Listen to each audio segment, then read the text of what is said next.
Episode 287 of the Read to Lead podcast is brought to you by the new book, Seeing Around Corners by Rita McGrath. It's your go-to guide for spotting and responding to strategic inflection points in business before they happen. To find out more about Rita and the book, visit readtoleadpodcast.com/corners right now.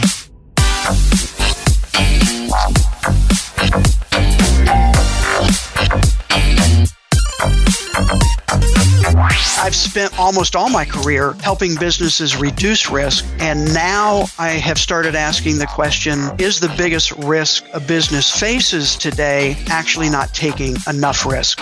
Hey there, I'm so glad you're here. My name is Jeff Brown. This is the Read to Lead podcast. It's the podcast dedicated to your personal and your professional growth. I have the privilege each and every week to sit down with another successful and inspiring author as we dig into their latest book, bringing you the key insights and main ideas from that book, and to talk about their unique insights on a number of different topics. It's not often I can say I have dined at the home of my guests, but that is the case with today's guest. His name is Steve Anderson, and Steve is the author of the brand new book, The Bezos Letters, 14 Principles to Grow Your Business Like Amazon. I'll ask Steve to share strategies used by Amazon applicable to businesses of any size, how you as an owner, CEO, manager, employee, or entrepreneur can take your business to the next level using these principles, stories of how Amazon and other businesses have embodied these principles, and much, much more. And while we're on the topic of new books, I want to tell you about another recently released book called Seeing Around Corners. It's written by Rita McGrath. She's a global expert on strategy and innovation, and her book is all about spotting and responding to strategic inflection points in business before they happen. Though they're often sudden, inflection points are not random nor unexpected. Every quote-unquote overnight shift, Rita says, is actually the final stage of a process that has been subtly building over time. Through Rita's book, you can learn to spot the early warning signs and actually benefit from disruptive trends and drive your business to greater success. And I also like that she has broken down the book into short, digestible chapters with easy-to-follow strategies and concrete examples designed to help you recognize or even spark inflection points to maximize your business opportunities. We're thankful, too, that Rita is sponsoring today's episode. Again, her book is called Seeing Around Corners: How to Spot Inflection Points in Business Before They Happen. To find out more about it, simply go to readtoleadpodcast.com/corners. That's readtoleadpodcast.com/corners. Steve Anderson has spent over 35 years shaping the insurance industry through a deeper understanding of emerging technologies and how businesses today can best integrate and leverage them. He is a sought-after speaker and influencer, and he is also the author of the Bezos Letters, where he reveals 14 principles for business growth based on the ideas and patterns that emerged when he examined Jeff Bezos' 21 annual letters to Amazon shareholders. I had to stop and do the math. Has it really been 21 plus years that Amazon's been around? Yes, it has. Well, actually, they're celebrating this year their 25th anniversary. 25th. I'm excited to sort of glean the key insights and main ideas that you've discovered by diving into some of this. Steve, talk first a bit about why you see Bezos as I think your term is the master of risk and growth. Yeah, and that's what is a bit of a different perspective that I've taken in the shareholder letters, and they've been around. Obviously, every year is released, and lots of different people write articles or talk about individual letters. But as I research the letters as a single narrative, almost 50,000 words, a book by itself, I actually discovered, one, obviously the principles that we'll talk a little bit about, but also this idea that one of the key mindsets is his ability to look at risk as a strategic growth option. And several of the principles talk about that. And my insurance background, I've spent almost all my career helping businesses reduce risk, and now I have started asking the question, is the biggest risk a business faces today actually not taking enough risk? And so that's a bit of a unique perspective on Amazon and their growth, and I think applies to virtually any size or type of business. Yeah, you say there's a section in the book called Why the Letters, and you say you don't need an advanced degree or a huge team to make any of these principles happen. Yeah, absolutely. And, a lot of people might think, well, Amazon, I'm never going to be an Amazon. And you're right. You aren't, more than likely. There were very unique things at the time going on that Bezos was able to take advantage of. However, aren't you curious how he grew? And are there some lessons that can be learned about what he did and how he did it along the way? And that really is my take on the letters and what businesses can get out of reading the book and diving into the shareholder letters a bit deeper. Well, there's one line, Steve, early in the book that stood out to me, and that was, you'll never be able to grow like Amazon if you're not willing to risk failure. Failure, in other words, isn't a bad thing. What makes for, in your mind, a successful failure? Yeah, encourage successful failure is the first principle, and it really is this idea that in order to grow, you're going to have to test, and to test, you create experiments, and by its very nature, an experiment means you're going to fail some, and so that's what first caught my attention when looking at Bezos and how he talks about failure, and in the culture at Amazon, every employee is encouraged to test and experiment. And he says in one of his letters, I believe Amazon is the best place in the world to fail, because he understands and has built the culture around the idea that, yes, failure is not good. We don't want it. But in too many businesses, employees don't necessarily fear failure, but they fear the consequences of failure. And at Amazon, you can all actually be celebrated by testing and trying something new. Now, really in the same breath, I always have to say, Amazon has an intolerance for incompetence. Every employee is expected to bring their very best every day. So it's not willy-nilly, who cares failure, but it's strategic. And again, back to risk-taking and a risk mindset, using risk strategically to find out what are the products, services, platforms that are going to bring more customers to us. Now, I should mention that Steve divides the book into 4 sections or growth cycles that he's identified, and each of these 14 principles falls into one of these 4 growth cycles. The first one is test, and related to that, we talked about successful failure. Principle 3, I'm going to skip around here a bit. No problem. Relates to invention and innovation. What keeps most companies, Steve, from inventing like Amazon? So the principle is practice, dynamic invention, and innovation. And I actually worked a while on choosing the right words there, because it's not just innovation. For me, innovation is taking something already in place and improving it. Before innovation, you need invention. You need something new. And Amazon is really good at inventing. And in fact, he uses a phrase that I really like throughout the letters, that we invent on behalf of the customer. And so invention and then innovation is throughout. And they've put in place culture, mindset, and tools that they use to help generate that. But every employee is expected to innovate and invent no matter where they are in the organization. And I think that is something that sets them apart. And frankly, what people see at Amazon is they're always coming out with something new, something many people think that's crazy. Yet they're testing, they're experimenting, they're failing, they're iterating, they're growing, and they come up with things that work really, really well. Well, in the chapter on obsessing over customers, this was one of my favorites. Steve says that too many companies mistakenly focus on their products and services over their customers. And Steve, I was hoping you could explain what you mean by that, because I think most companies would say that focusing on products and services is focusing on their customers. Well, and I would agree with that in this way. If I'm inventing on behalf of the customer, every product and service that I have, develop, I innovate, has to go through the lens of, is this better for customers? Even if in the short term, it's not better for the company. And that's part of the idea. Bezos thinks long-term. That's one of the other principles. And long-term thinking for Bezos is, ultimately, if it's better for the customer, it will be better for the company and the shareholders. So a quick example, Prime, right? We take Prime for granted now, but honestly, in the early 2000s, when he came up with this idea, and it was Bezos' idea, and he pushed for it, free 2-day shipping for a flat annual fee. Everybody, including senior executives at Amazon, thought he was crazy.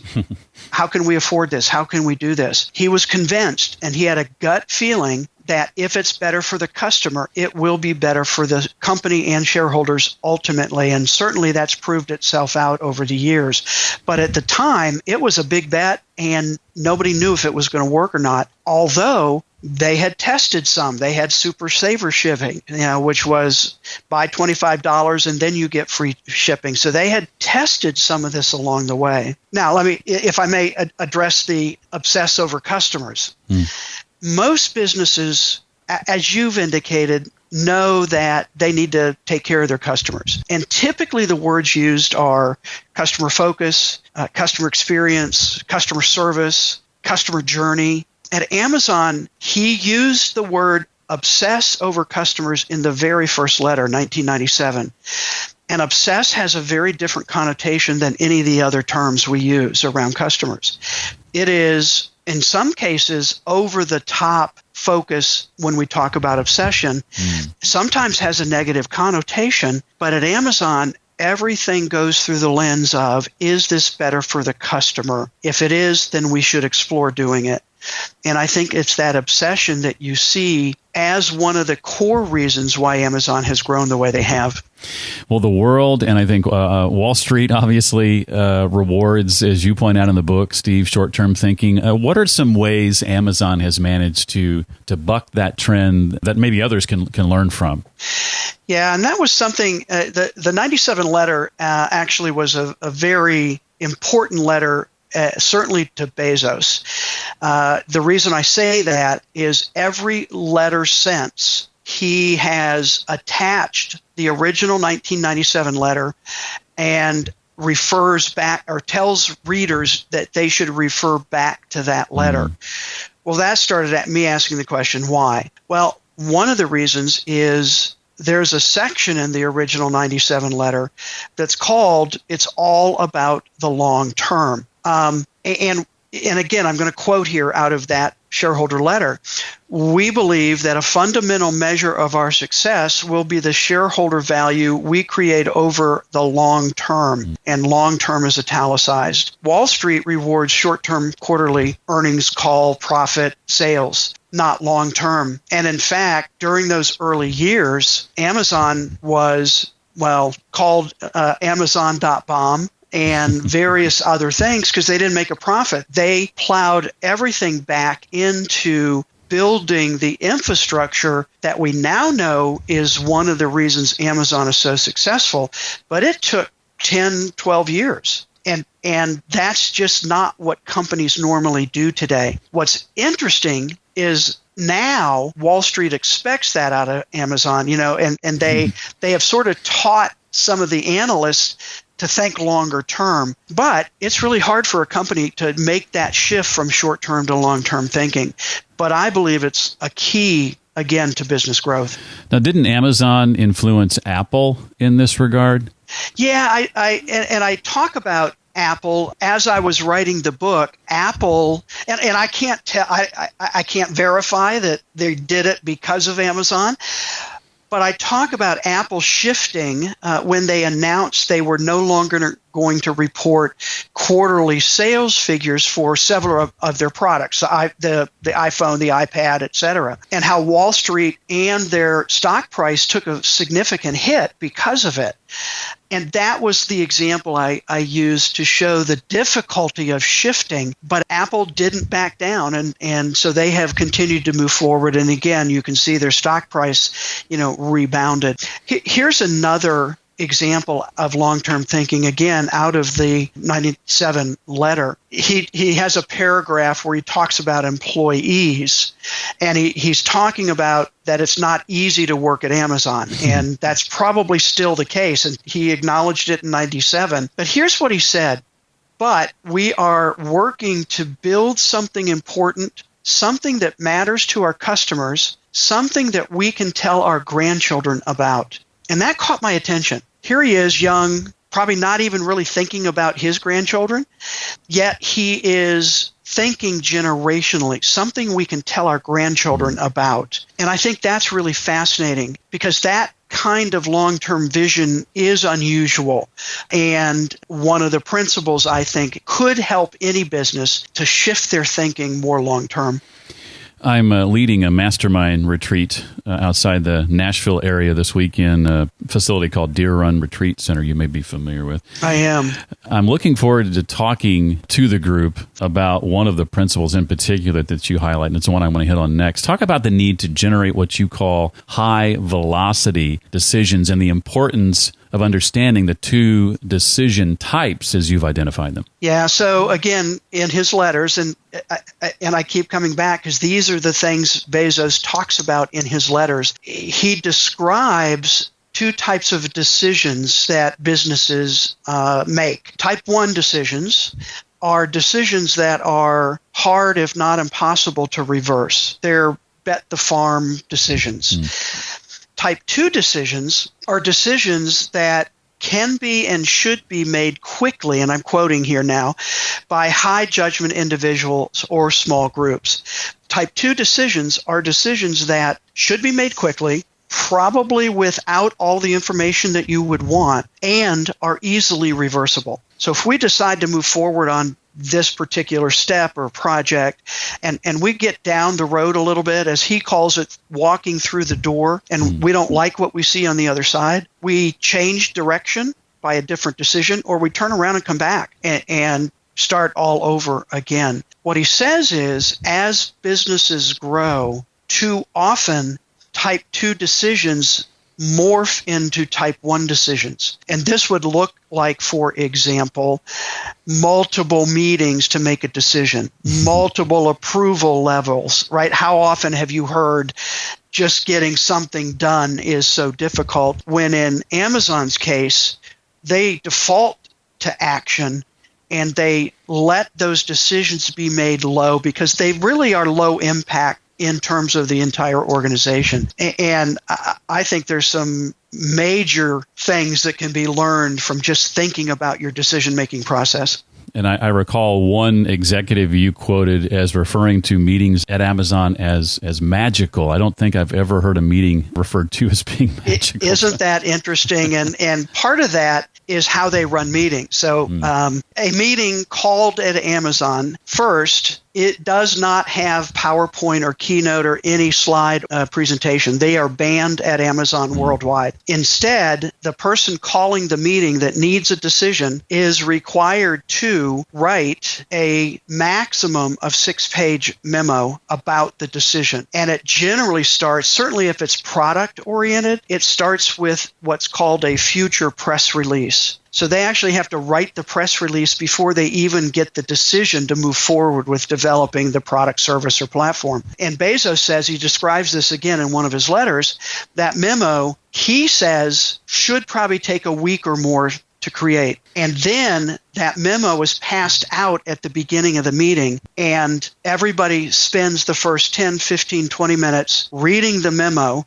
so everybody's on the same page. There's nobody there who doesn't have the right information. And I think that's why the description of magical comes in, because now you're asking questions about the data, the product, the whatever, but you're not spending and wasting time talking about what we want to do.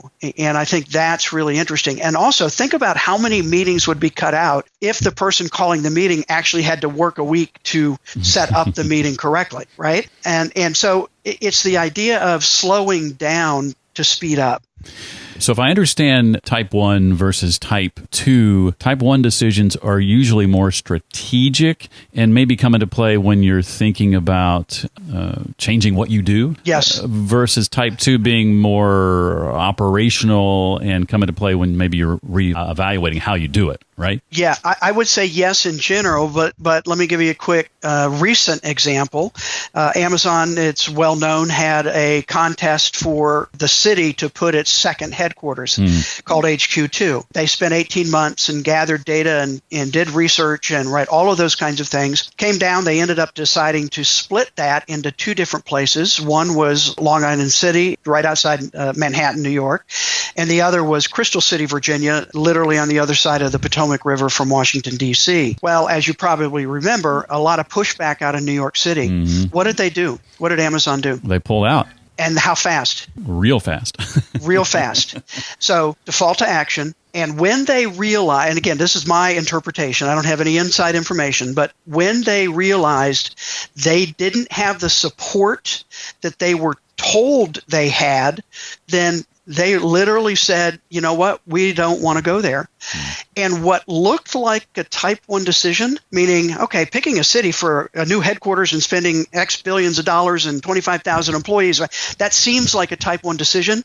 It actually turned out to be type 2 because they could reverse it because there was nothing that they had done that was not reversible.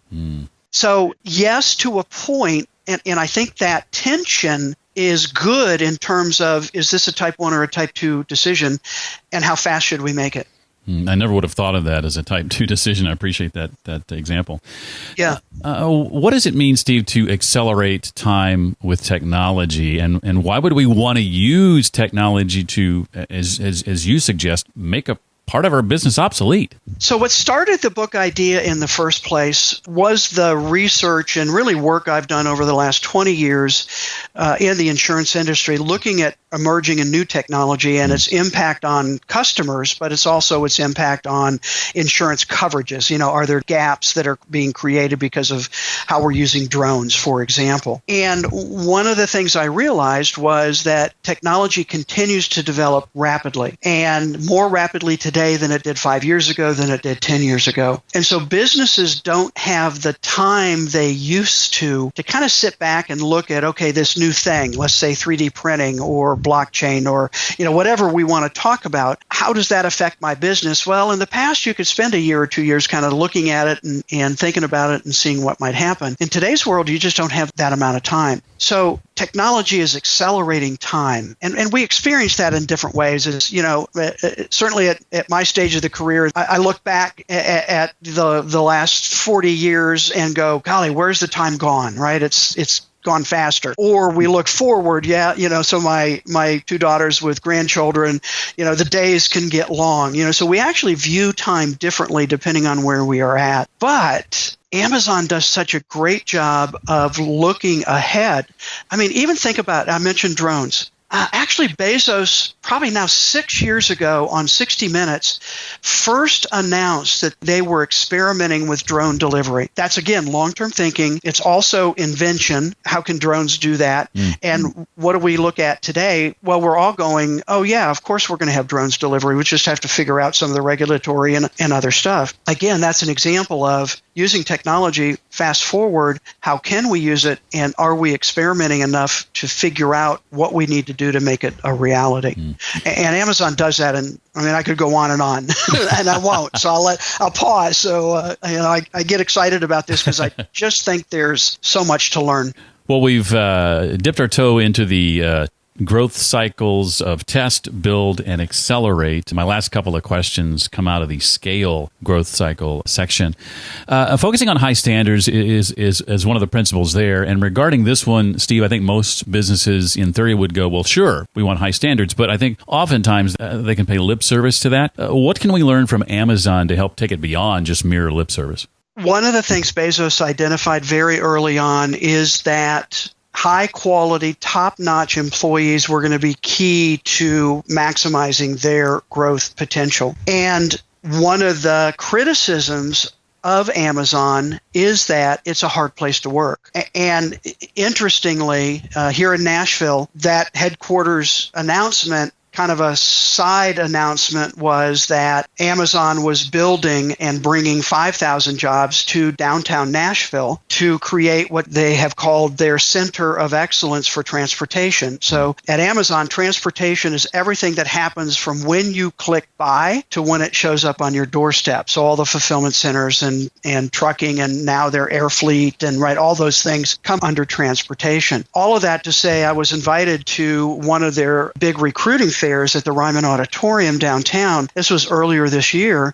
And really interesting one just to see how they do that. They brought busloads of college kids from Middle Tennessee all over and, just getting them aware of the opportunities. But one of the questions to David Clark, who is a senior VP, been at Amazon for 20 years, almost from the beginning, was asked is that exact question. I've heard or it's said that Amazon is a hard place to work. And his response was, it is.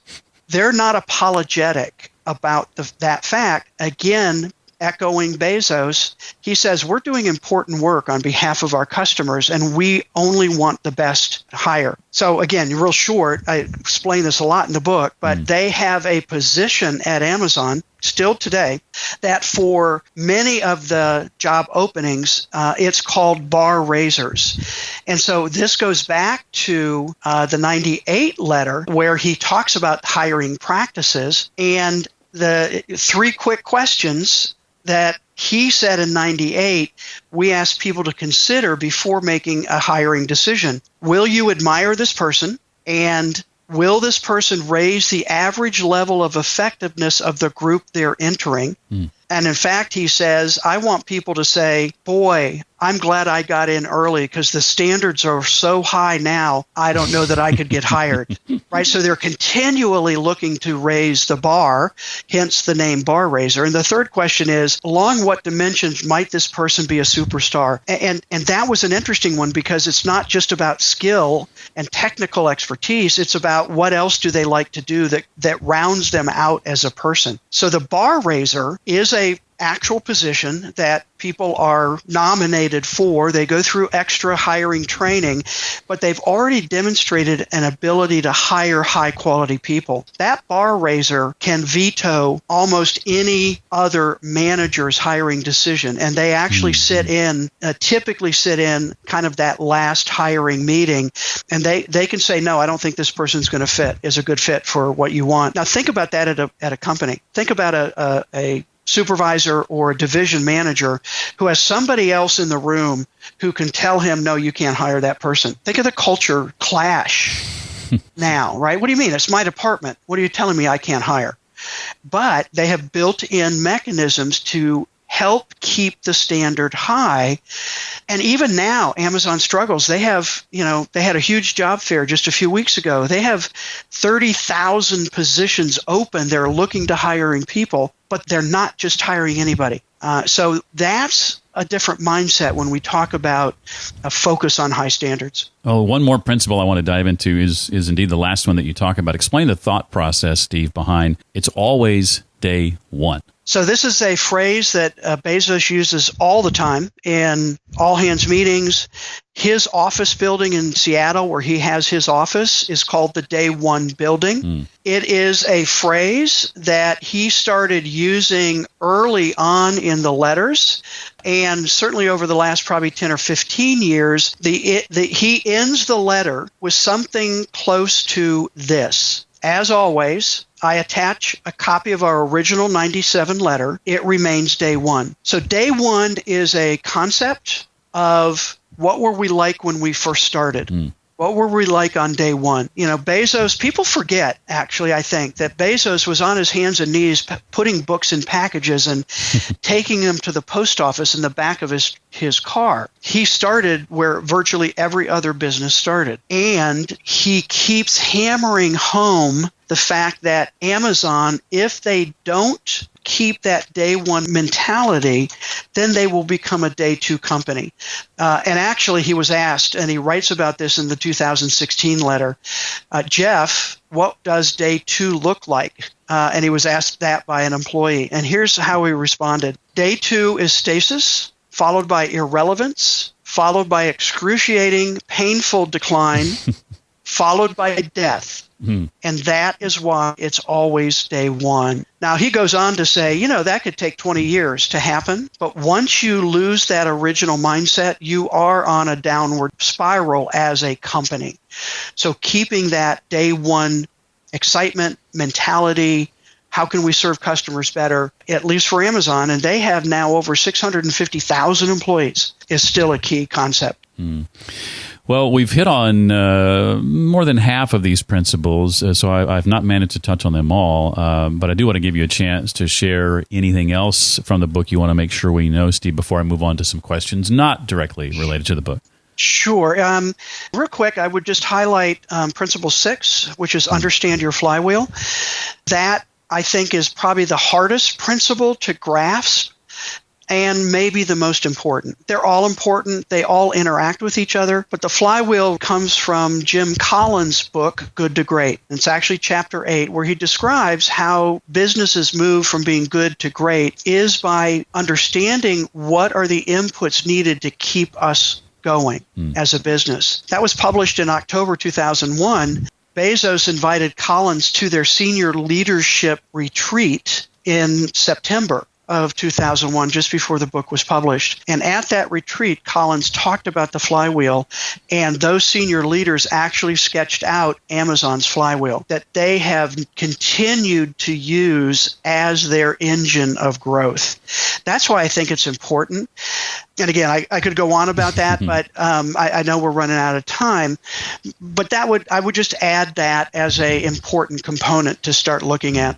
Well, I failed to mention this at the outset, but the author credits on the front of this book say Steve Anderson with Karen Anderson. Who is this mysterious Karen Anderson person? Oh, she is my bride of 44 years. So yes, I actually did write this book with my wife. and actually, one of the questions is, how did that go? And we both say now, I think we're still married, but actually she's a amazing book strategist and editor, and the book would not be seeing the success it is without her writing it and input. So it was a great collaboration. That's awesome. Well, in regard to books that you have read and enjoyed over the last few years, what are the titles? You mentioned Jim Collins earlier. That may be one of them. But what are one or two titles that would jump out to you as having had an impact on your career? Yeah, I thought about this actually a little bit because you gave me this question a little early. And, the one that came to mind, which is a really old one, but the original Michael Gerber, The Entrepreneurial Myth. And I would say the key concept there that I have taken with me probably from the 80s when I first read it is working on your business, not in your business. And, lots of people talk about that today, but that was a concept that really helped me in my business journey. Well, I mentioned at the top that you're a sought-after speaker, so I got to ask, what would be some tips that you would recommend for delivering a solid talk that's impactful and memorable? I think the key is to make sure you have one overall concept that you're trying to deliver. And, I've done everything from, 45-minute keynote type to all day or 4-hour, all morning workshops. I think the principle still applies. What is it that you're trying to communicate? And probably, 3 points, and then supporting material. And for me, what's key is stories. People want information. People remember the stories that describe the principle. And, that's, I think, one of the things just in the book is the stories surrounding that give it a little more life and flesh those things out. And just from a technical standpoint, don't use bullets on your slides. Images typically work much better. Now, there are situations where you are communicating, information that might be appropriate, but I certainly over the years have moved more to images and stories to describe what I'm trying to get across. And you've done such a great job in the book and with us today, illustrating those principles through stories, so I appreciate that. I'd be curious to know what going forward this book is going to make possible for you. Maybe some predictions, some things that are coming up or you hope are coming up in the future based on this book. Yeah, a couple things. One is I'm going to go back to my lovely wife, Karen, and one of her phrases as she's talking to aspiring authors is that authors don't make money on their book. Right. They make money on what their book makes possible. And so we have built out and are continuing to build out some tools to help readers of the book, not just understand the principles, but now how do I actually apply them in my business situation? And some, video courses and potentially, we haven't quite gotten there yet, but some workshops and things like that those who want extra help will be able to get it. And I think the second thing is that, and this is one of the original purposes for writing a book, is that we've actually now sold foreign rights in 10 different countries. And so speaking to larger audiences was one of my goals. And certainly the topic is good. And I think the book is resonating with people who want to understand a bit better. So I'm hoping to do a bit of international travel and enjoy some of those perks that come along with speaking. Well deserved. Well, the book again is called The Bezos Letters, 14 Principles to Grow Your Business Like Amazon, written by our guest today, Steve Anderson, with his beautiful bride, Karen Anderson. Steve, thank you so much for being a part of the show. I really appreciate you coming on today. Jeff, I really enjoyed our conversation. Thanks for having me.